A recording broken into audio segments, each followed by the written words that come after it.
Yes, good morning mga tol.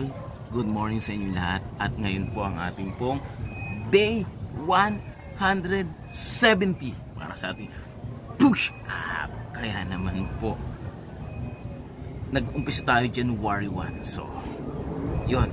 Eto na. Day 170 na tayo. Kaya let's go!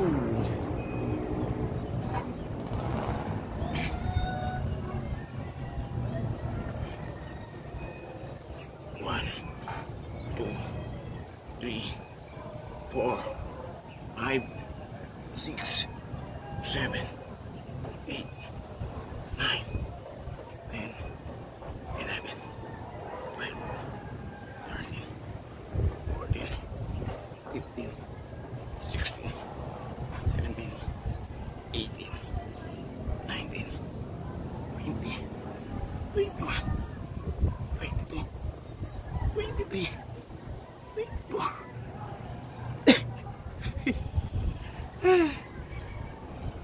Hanggang 25 lang kaya ko ha. Pag nakatikip ng ganun. Pero pag medyo nakabuka, pwede naman. So ayan mga tol, ang ating day 170. Maraming salamat sa inyong support. Okay po.